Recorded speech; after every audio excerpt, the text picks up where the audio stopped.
Sarah had always heard the rumors about the old house on the hill.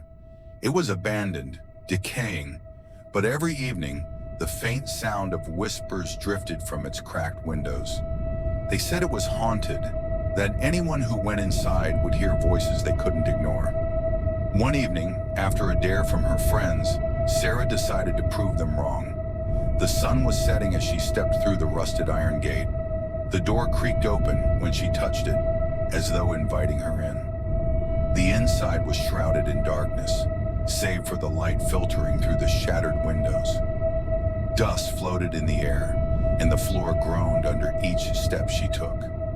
As Sarah moved further into the house, the whispers began, soft at first like the rustling of leaves. She told herself it was the wind, but then they grew louder, distinct, voices. "Help us!" She froze. Her heart pounded in her chest. The whispers surrounded her, coming from the walls, the floor, the ceiling. She couldn't make out the words, but they seemed to beckon her, draw her deeper into the house. Against her better judgment, she followed the sound. She entered a room at the end of a narrow hallway. A single chair sat in the middle of the room, facing a cracked mirror. The whispers grew more frantic. They weren't coming from the walls anymore. They were coming from the chair. "Sarah," she turned toward the mirror, but what she saw made her stomach twist.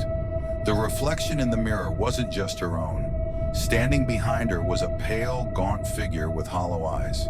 Its mouth moved, but no sound came from it. The whispers grew louder and clearer. "Join us!" Her breath caught in her throat. The door slammed shut behind her. The room seemed to close in, the temperature dropping.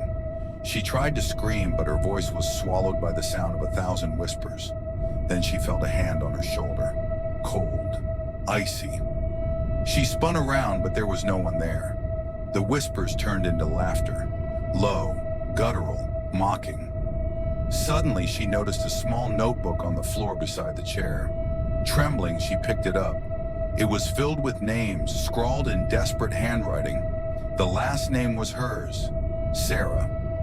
Before she could react, the mirror cracked, and with it, the figure stepped out, its hollow eyes locked onto hers. "You should never have come here." The room went dark, and Sarah was never seen again. The whispers continued, waiting for the next curious soul to listen. And that was Sarah's story, an echo in the wind.